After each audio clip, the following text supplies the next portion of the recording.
Kaixo, bideo honetan gure ikastetxean egin dugun Hambre Zero proiektua aurkeztuko dugu. Proiektu hau garapen jasangarriako bigarren helburuarekin lotuta dago, eta helburu nagusia munduan gosean murriztea eta elikadura duina bermatzea da. Lanean elikaduraren garrantziaz, janaria xahuketaz eta gure inguruan egin daitezken ekintza ere arduratsuez hitz egin dugu. Ez dugu arazoa urruneko zerbait bezala ikusi nahi izan, baizik eta gure egunerokoarekin lotu. Bideo honetan zer den Hambre Zero, zergatik den arazo garrantzitsua eta guk zer egin dugun azalduko dugu. Hambre Zero ez da janaririk ez izatea bakarrik. Kontzeptu honek esan nahi du pertsona guztiek elikagai nahikoa, osasuntsua, segurua eta kalitatezkoa izatea.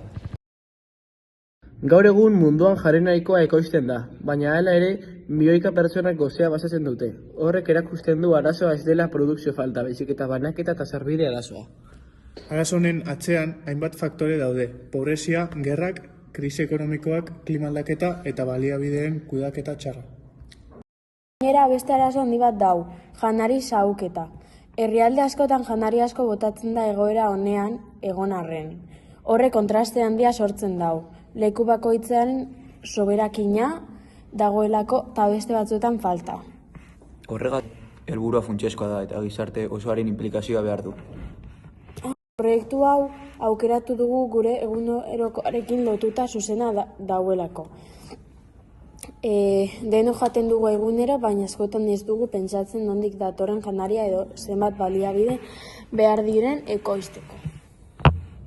Proiektua lantzen hasi ginenean gure ohiturei begiratu genien. Zer jaten dugun, zenbat botatzen dugun eta zer erabaki hartzen ditugun kontsumitzaile gisa. Ez da informazioa ikasta bakarrik izan, baizik eta kontzientzia hartzea. Hau da, ulertzea gure ekintzek ondorioak dituztela, naiz eta txikiak izan. Horregatik, proiektua modu praktikoan lantzea erabaki genuen, benetako egoerakin eta gure inguruan egin daitezken ekintzekin. Orduan gure inguruko taberna eta jatetxean gertatzen den egoera bati erreparatu diogu, barran geratzen den janaria.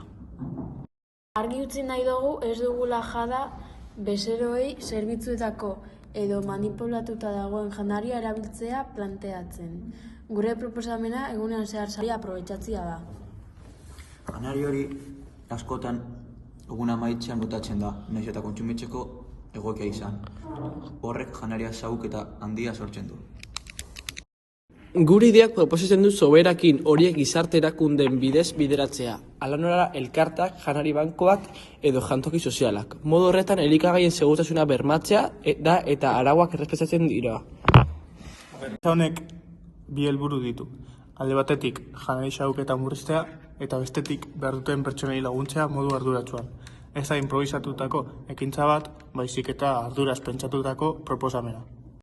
Honekin, hainbat gauza ikasi ditugu. Lehenik eta behin janaria baliabide garrantzitsua dela eta ez dela alferrik galdu behar. Gainera, konturatu gara arazo handiak askotan ohitura txikiekin lotuta daudela. Egunero egiten dugunak eragiten du, nahiz eta batzuetan eso hartu.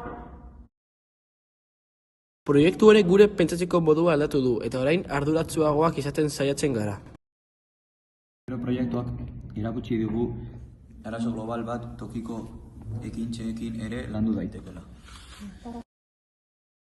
Badakigu ezin dugula munduko gozea bakarrik konpondu, baina bai gure ekarpen egin, ohitura hobeak hartuz eta kontzienteago biziz. Horregatik proiektu hau oso esperientzia baliotsua izan da guretzat. Eskerrik asko gure proiektua entzuteagatik.